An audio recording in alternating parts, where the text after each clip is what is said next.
Great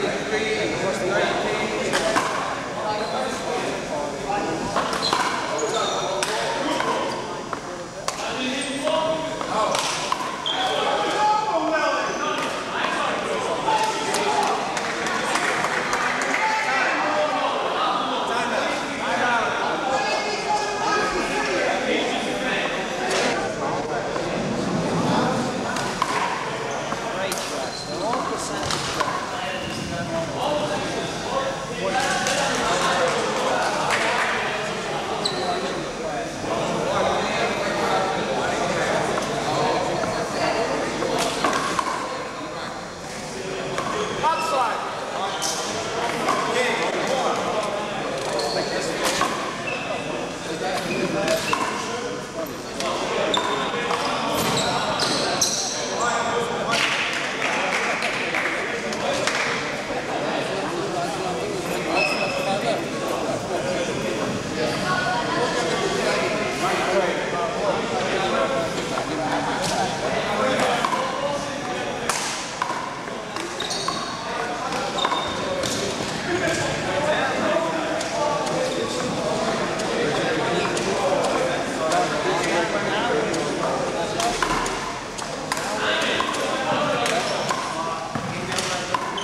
outside isn't helping me either. Anytime he's away.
Okay, folks, we have Paul Obert, the great handball player, helping us out here. How would you describe the strategy of Buddy and Paul? Well, right now, since Robert is the fastest man on the court, he's trying to make use of that to frustrate Buddy and his team. Instead of Buddy and his team keeping the ball down the middle and stop him from running, they're playing right into his hands. Right.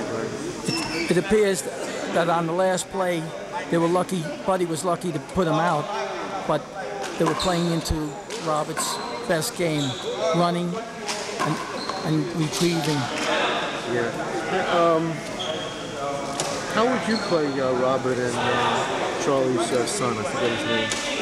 The best way of playing that team is to freeze out Robert. Robert wants the ball, right, and just play his partner. He comes into the middle pretty quickly. The thing is, you want him to run, but not touch the ball. Anything moving away from is making him better. Any reflex shot that is making his team look good. The thing is to freeze him out and frustrate him from getting to the ball. And also to keep him in the back court. Keeping him in close, he's going to pick everything up. Usually there's a rule. If you keep falling on the floor, it's that your footwork isn't proper.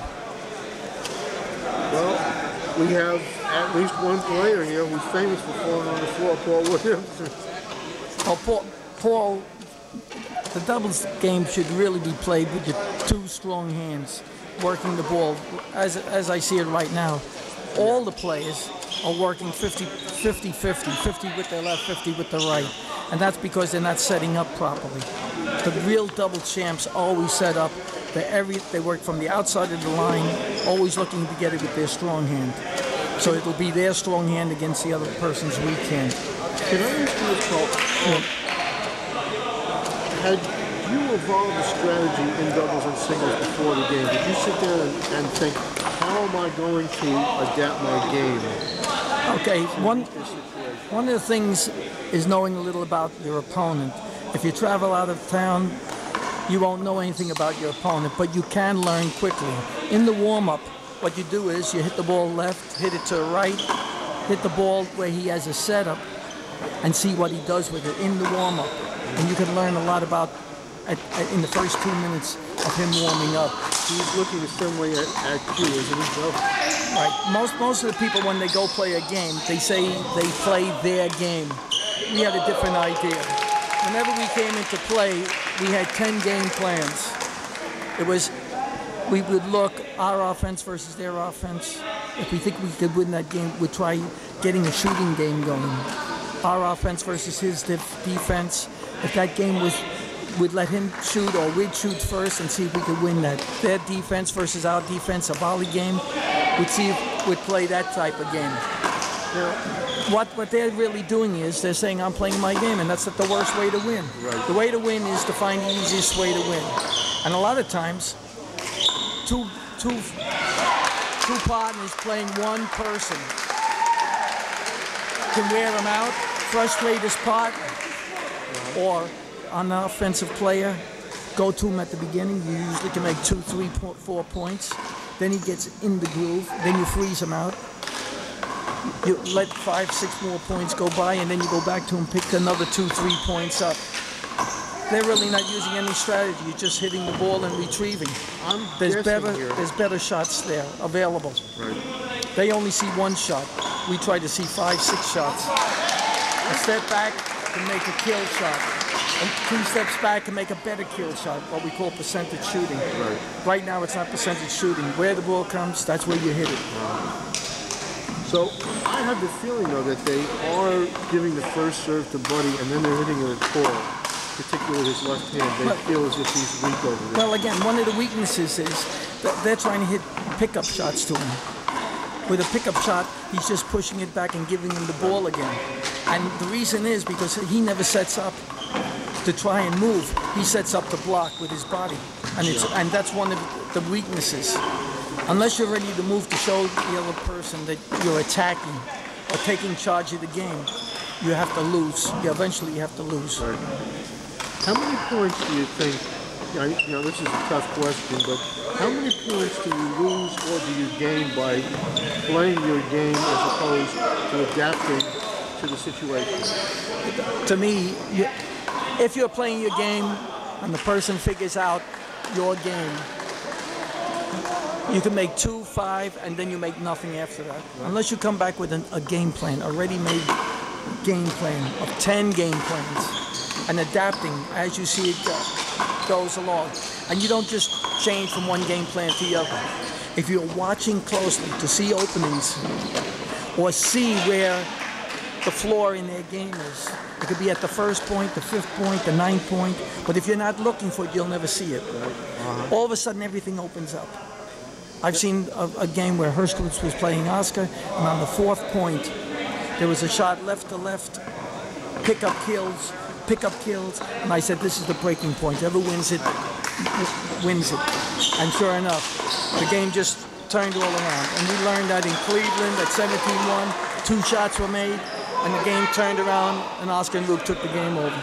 So not because it's them, but unless you're looking for it, that opening to find the floor, it's like in business. Look at all the business. One floor in the business destroys the business. Also, the one floor in the game can destroy it.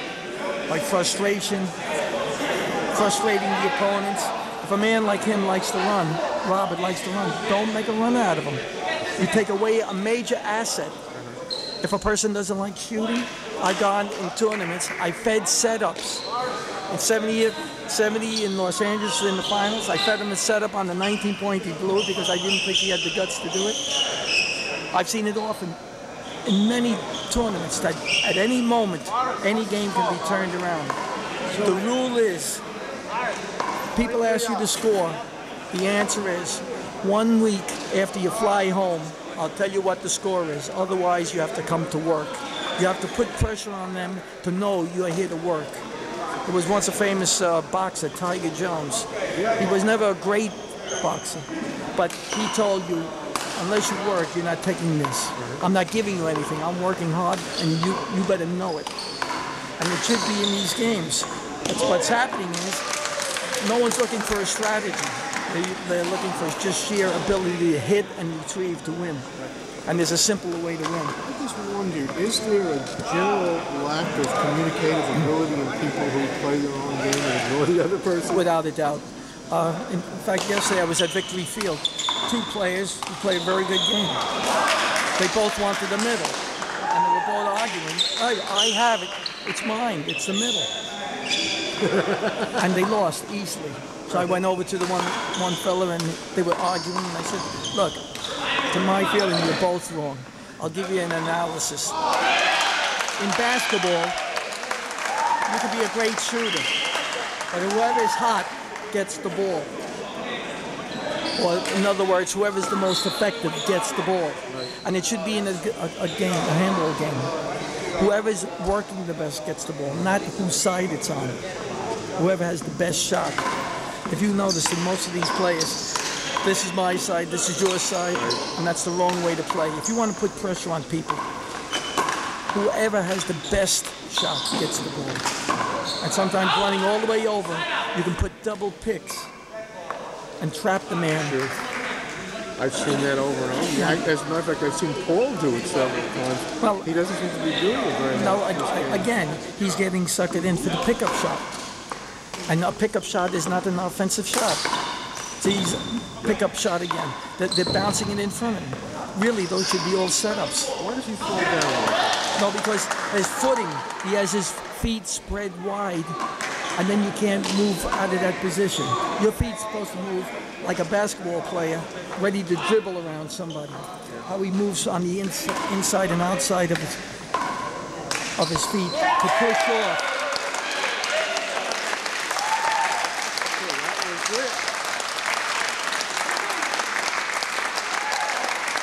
Two very disappointed looking people, Buddy and Paul. Again, they should have lost that. They played right into the hands of the other people. That's my opinion of it. Buddy is a great shooter, but he doesn't have to play Robert, who likes to retrieve, or Paul shooting in the left corner and he's retrieving it and frustrating him. Don't play into the guy's head. Find out what's going to give you not wasting energy and keeping somebody frustrated. Yeah, that's the main key in this game, is find out what frustrates him. If someone's very aggressive, freeze him out. Someone likes to run, slow him down. Someone doesn't like to shoot, feed him setups. And you'll see, you'll frustrate them until they don't want. I think what you're saying basically is that if you start a player thinking and they lose their rhythm, you're probably making your point. Again, if you ever watch the famous runners that break the mile, we talk to them often for meeting them at the New York Athletic Club, and they have fellas that go in to try to run a fast pace to make them break their pace. They have 5 people slowing it down to make him get off his pace. And this is the same thing with the game. You're supposed to move him away from the pace that he wants to play. And you can do it by slowing the game down, speeding up the game down, make a shooter out of him if he doesn't want to shoot, control his running ability by not letting him run. And all these ingredients put together, if you see certain things are happening in your favor, you continue that idea. If not, you go to game plan 2, game plan 3, how to frustrate him.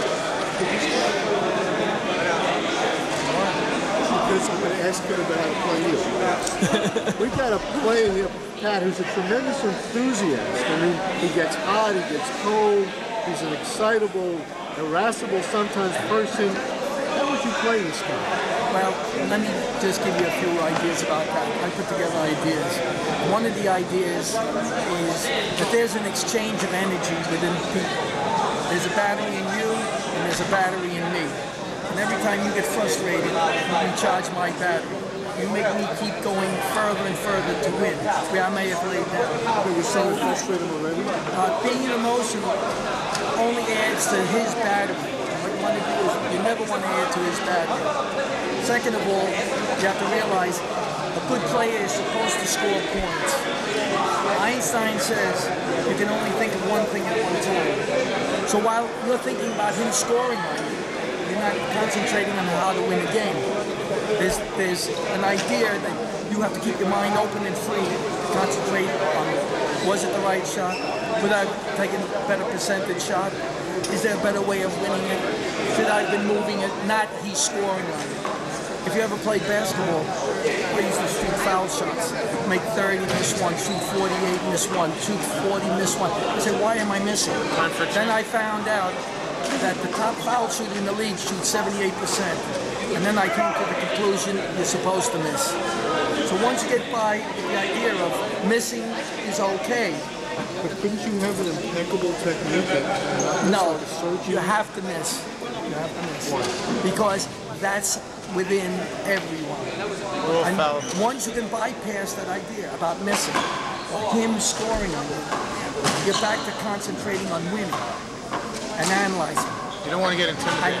How would you deal with a cold and ruthless assessment of your strengths and weaknesses, and you know that you are involved with the optimal adversary, the person? The best I could give. Not to be intimidated. The best that I could possibly give. I probably will give my best playing someone like him or anybody of his status. Again, I'd just like to preface a remark. Most people give their physical best. No, I would give my mental. I'm just saying. Physically, I know I got it, but mentally they don't give their best because they feel the physical is enough to win. We've traveled around the country playing. He's right. And I found out physical is 20%, mental is 80% of the wins. It's essentially what you're saying. It keeps you going further and further.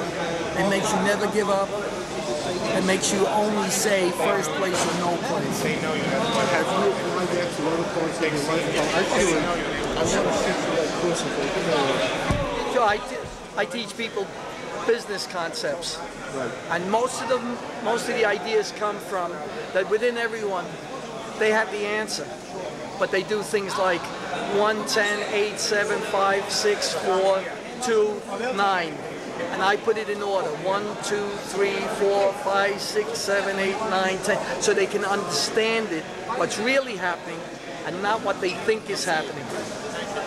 Okay, most people think something is happening.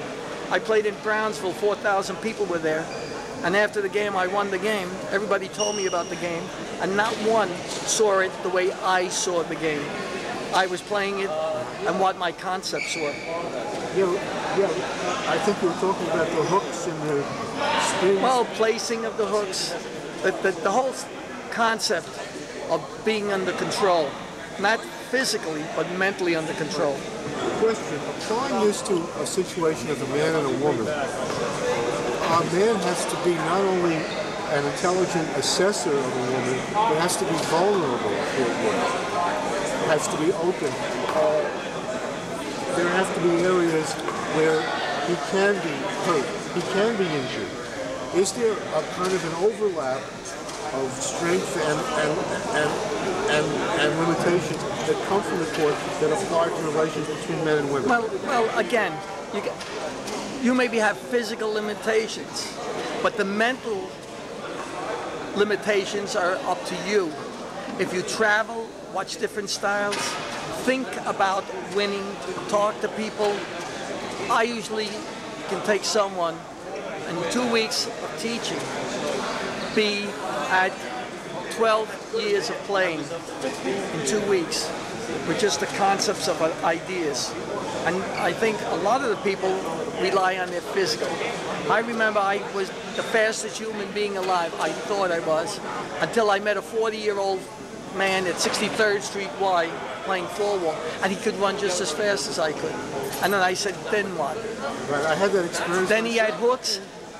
Then I had hooks, and I was the fastest, and then I found someone who could sealing the ball. And then I said, I have to learn that. Then I couldn't hit the ball hard. So I learned from Chichi Rodriguez.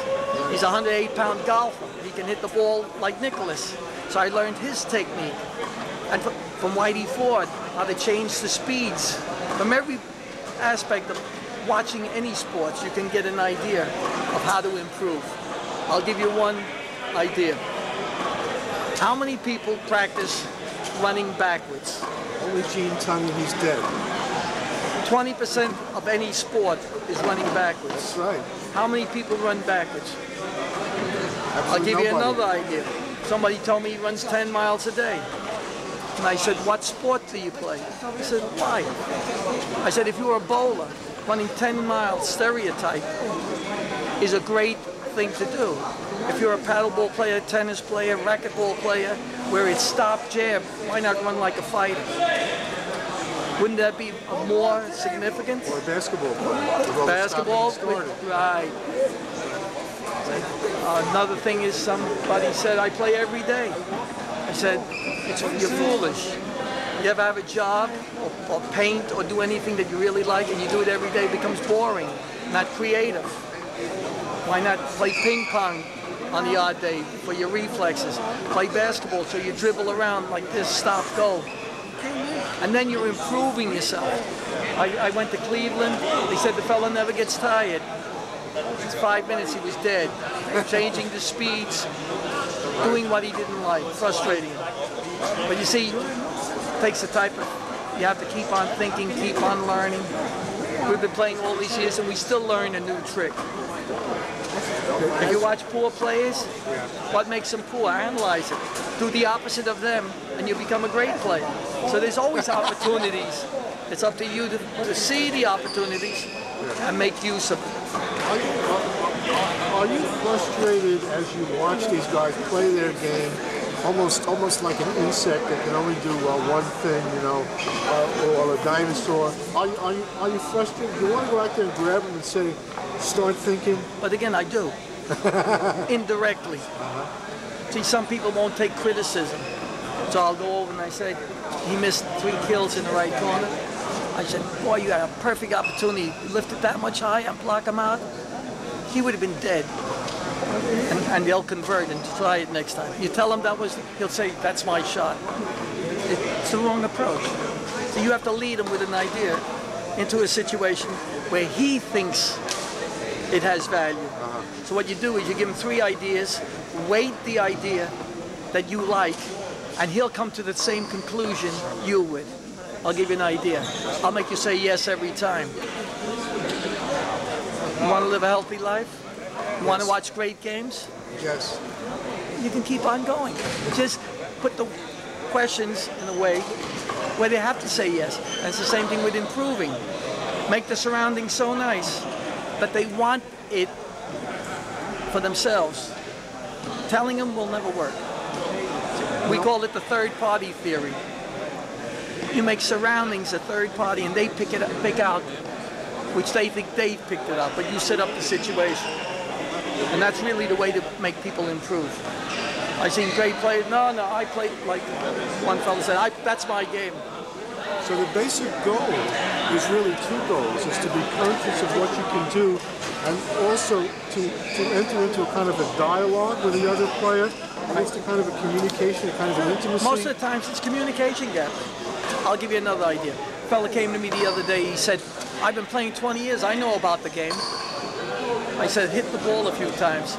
He hit the ball a few times, and I went to him, I said, my friend, you've been playing 1 year, and you've been doing it for 20 years, the same thing. In other words, you didn't improve your knowledge. What you did was practice the same thing and stayed at that one.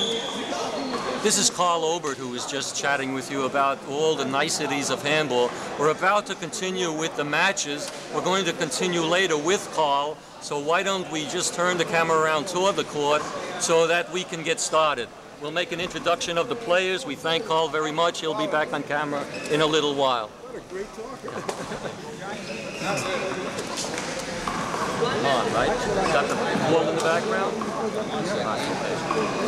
Hi, I'm Ruby Obert, and welcome to the wonderful world of handball. Behind me you see a match just